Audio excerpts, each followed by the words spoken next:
अस्सलाम वालेकुम student, PSY 631 psychological testing and measurement lesson number 18। ये फाइनली हमारा मिड टर्म का लास्ट लेक्चर है। उम्मीद है आप लोग की अच्छे से अच्छी तैयारी हो गई होगी मिड टर्म की। बाय द वे वैसे तो 18 लेक्चर्स ही आते हैं, मे भी बाजू का तो हो भी सकता है कि 22 आ जाए, बट फिर भी आपने आपको प्रिपेयर रखना। आप लोग 18 लेक्चर मिनिमम आप लोग रेडी रखना आपने। उसके अलावा जो आप लोग का रिजल्ट जो अनाउंसमेंट में आप लोग का सिलेबस होगा उस हिसाब से आप लोगों ने तैयारी करनी है, ठीक है। बाकी देखते हैं आज का लेक्चर, ठीक है। अच्छा, बाकी आप लोग को कोई भी इशू हो मिड टर्म के लिहाज से, मिड टर्म के किसी भी क्वेश्चंस हैं, किसी भी प्रैक्टिकल के लिहाज से, मुझे कमेंट सेक्शन में बता सकते हैं। मैं आप लोगों को कोई भी प्रॉब्लम होगा इंशाल्लाह सॉल्व करवाऊंगी। उसके अलावा कह लो कि जो नोट्स है ना मेरे, वो जस्ट उन नोट्स से आप लोग जस्ट उतना ही उतना याद कर लोगे ना, इंशाल्लाह आप लोग पास हो जाएंगे, ठीक है। बाय द वे उसके अलावा अगर आप लोग के पास टाइम है तो बहुत बहुत बहुत अच्छा होगा कि अगर आप लोग पूरा पूरा लेक्चर सुने अच्छे से और उसको अच्छे तरीके से उसको याद करें, ठीक है। एमसीक्यूज भी देखा करें, शॉर्ट क्वेश्चन भी देखा करें, लॉन्ग भी, और उसके अलावा जो जो चीज में ऐड है, जो इंपॉर्टेंट लगता है वो मैं ऐड कर देती हूँ, ठीक है। बाय द वे देखते हैं अपना लेक्चर आज का। अब हम बात करते हैं कंस्ट्रक्ट वैलिडिटी की। हमने पहले बात की वैलिडिटी, उसके बाद हमने उसकी क्राइटेरियन वैलिडिटी, उसकी टाइप्स के बारे में। अब बात करेंगे कंस्ट्रक्ट वैलिडिटी, जो कि बहुत ही इजी और आसान थीम टॉपिक है। चलते हैं अपने शॉर्ट नोट्स की तरफ, ताकि शॉर्ट टाइम में शॉर्ट लेक्चर से जल्दी से तैयारी कर लें, ठीक है। अच्छा स्टूडेंट्स, ये हमारा लेक्चर है, लेक्चर नंबर 18 की शॉर्ट नोट्स। अच्छा, ये जो पेपर्स है ना बिल्कुल क्लियर नीट होते हैं, बट एक जब ये इसमें पीडीएफ में ऐड किए जाते हैं ना, तो इसकी जो थोड़ी पिक्सेल्स वगैरह और कलर की रेजोल्यूशन वगैरह चेंज हो जाती है, इस वजह से थोड़ा सा ब्लर आ जाता है। तो इस चीज को थोड़ा आप लोग इग्नोर किया करें। बाकी मैं कोशिश करूंगी कि थोड़ा और इम्प्रूवमेंट करूँ इसके अंदर। बस ये इस वजह से थोड़ा सा ना ब्लर और कह लो कि ना पिक्सेल्स इशू आ जाता है रेजोल्यूशन वगैरह का, ठीक है। वैसे जो है ना पेपर क्लियर होता है, ठीक है। अगर आप लोग को इनके नोट्स चाहिए होंगे तब भी वो भी आप लोग को प्रोवाइड कर दूंगी, ठीक है। कमेंट सेक्शन में मुझे बता देना। बाकी ये पेड है, वो भी इन रिजनेबल प्राइसेस, ज्यादा कोई इतने महंगे या इतने वो नहीं है, हर बार बच्चा इजीली अफोर्ड कर सकता है, ठीक है। तो बस नोट्स से भी अगर आपने तैयारी करनी है तो वो भी कर लिया करें, क्योंकि बिल्कुल क्लियर नोट्स हैं इसमें। अच्छा, आप देखते हैं अपना कि कंस्ट्रक्ट वैलिडिटी क्या है। कंस्ट्रक्ट वैलिडिटी कह लो कि हमने जो चीज, अब हमने जो वैलिडिटी थी इसमें ये चीज है ना कि जिस चीज के लिए टेस्ट मेजर किया जा रहा है वही चीज मेजर हो, तो हम इसमें भी यही बात करेंगे, मगर इसके अंदर हम बात करेंगे खास ट्रेड की। जिस चीज का दावा किया जा रहा है ना, जिस ट्रेड का, जिस आदत का दावा किया जा रहा है, उस ट्रेड के बारे में, उस चीज को मेजर हो भी रहा है कि नहीं। अगर मेजर हो रहा है तो वो कंस्ट्रक्ट वैलिडिटी है, ठीक है।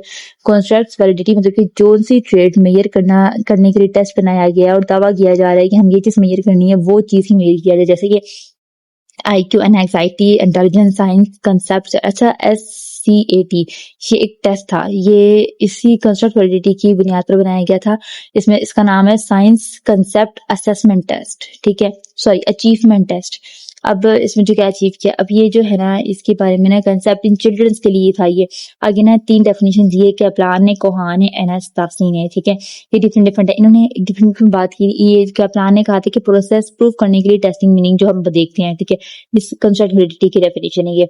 अच्छा, कोहान ने कहा था जजमेंट होती है कि करेक्ट ट्रेड क्या है हमारी, ठीक है। और एनास्तासी ने एक्सटेंड किया था कि इन्होंने कहा था कि एक्सटेंड जो मेजर ट्रेड होती है ना, थ्योरेटिकल जो ट्रेड होती है वो चीज मेजर, बात वही एक ही आ गई, मगर इन्होंने बात करने का तरीका इनका अलग अलग था, ठीक है। बाकी हम देखते हैं इनकी टू टाइप्स हैं, ठीक है। कह लो कन्वर्जेंट वैलिडिटी और अच्छा, इसके अंदर है ना कि हाई कोरिलेशन चेक करना, कोरिलेशन चेक करना आपस में इनका क्या चीजें कंपेयर है, सेम करना वो सेम ट्रेड्स के साथ, कि दोनों का आईक्यू, दो लोगों का कह लो कि आईक्यू चेक करना, आईक्यू अब दो लोगों का, या फिर एक ही इंसान का आईक्यू पहले चेक करना और काफी दिनों बाद वाला चेक करना आईक्यू।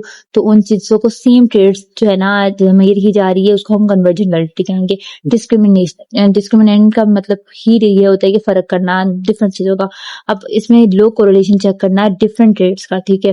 डेफिनेशन अच्छे से याद किया करें। हाई कोरिलेशन चेक करना विद सेम ट्रेड्स का कन्वर्जेंट वैलिडिटी, और लो कोरिलेशन विद डिफरेंट ट्रेड्स ये आईक्यू वर्सेस कह लो कि हाइट। अगर हम दिमाग के आईक्यू के साथ चेक कर रहे हैं हम हाइट का, कि हाइट और उसका आपस में क्या रिलेशन है, ठीक है, और उससे क्या इफेक्ट होता है, तो वो चीज जो है ना हमारे लिए डिस्क्रिमिनेटिव वैलिडिटी है, ठीक है। डेफिनेशन बेशक आप बुक वाली लंबी लगती है, आप यहाँ से याद कर लिया करें, बट किया करें, बहुत बहुत इंपॉर्टेंट होती है।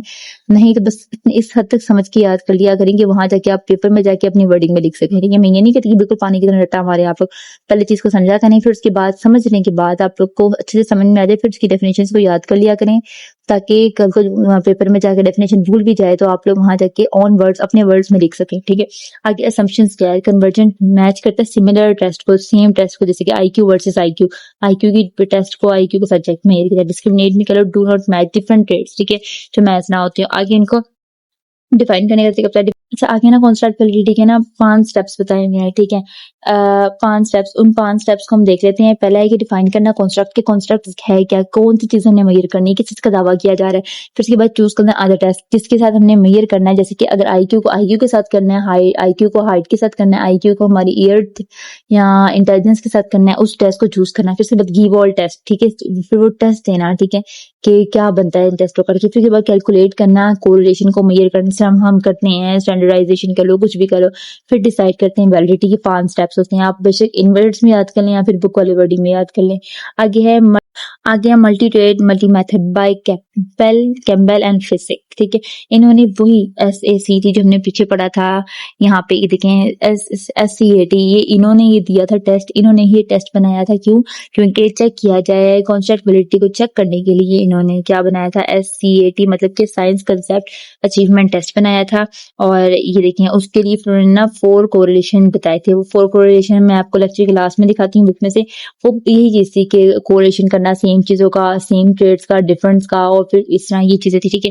अब कंपटीशन डन बाय कोरिलेशन, ठीक है, इन्होंने ये चीज बताई थी। अगर फैक्टर एनालिसिस के फैक्टर को एनालाइज करने के लिए, और समरी क्या कॉन्सेप्ट वैलिडिटी क्या होती है, मेजर करना जो हमारी छुपी हुई ट्रेड, जो हमारी जो मजीद ट्रेड जिसका हम दावा करते हैं वो वाली ट्रेड, ठीक है। आगे हम एमसीक्यूज देख लेते हैं।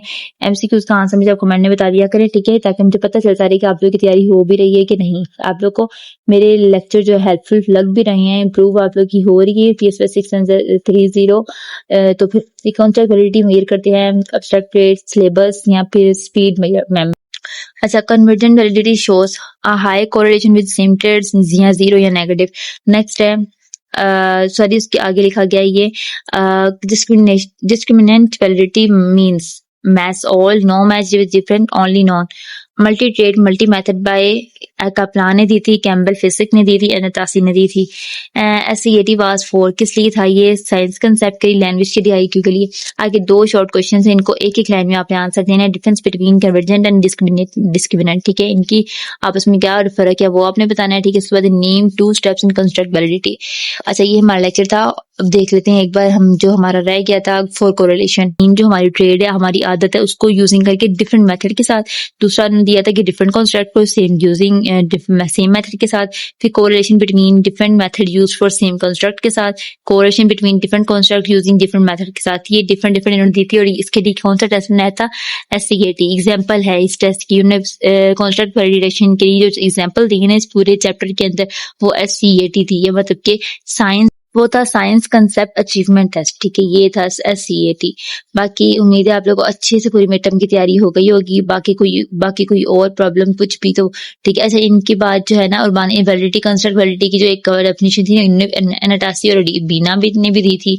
बाकी आप देख लिया करें कौन सी चीज किसने इंपॉर्टेंट दी है, ठीक है। बाकी तो अब तक हमारा सारा क्लियर हो गया। एविडेंस, अच्छा इनके वैलिडिटी के आगे ना एविडेंस लिखा जाता है क्योंकि एविडेंस के लिए यूज होती है ना ये। अच्छा आगे बस ये हमारा लेक्चर था। उम्मीद है आप लोग को अच्छे से तैयारी होगी। बाकी मैं तेज चल अपने नेक्स्ट लेक्चर पे। अब इंशाल्लाह मैं प्रैक्टिकल की वीडियो भी अपलोड करूंगी। बाकी अगर आप लोग का हाउस ट्रिप पर्सन अगर आप इस पर आप लोग को मिला तो वेल एंड गुड, मैं आपको वो भी वीडियो अपलोड कर दूंगी। इसके अलावा अगर कोई और आप लोग की फाइल हुई या उस प्रैक्टिकल का नाम मुझे आप कमेंट में बता देना, ताकि मैं आप लोग को जो है ना उसकी कंप्लीट एक शॉर्ट वीडियो बना के सेंड कर दूं, ताकि आप अपना प्रैक्टिकल बना लें और अच्छे से मार्क्स मिल जाएं, ठीक है।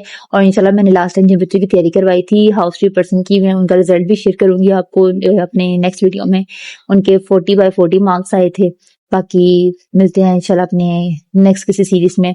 बाकी अपने जो सब्जेक्ट्स की आप लोग को वीडियो चाहिए होती है, जैसे कि अगर आप लोग चाहते हैं कि मैं आप लोग के दूसरे किसी सब्जेक्ट्स के बारे में बनाऊं वीडियो, तो मुझे कमेंट सेक्शन में बता। बाकी इंशाल्लाह मिलते हैं फिर। अल्लाह हाफिज।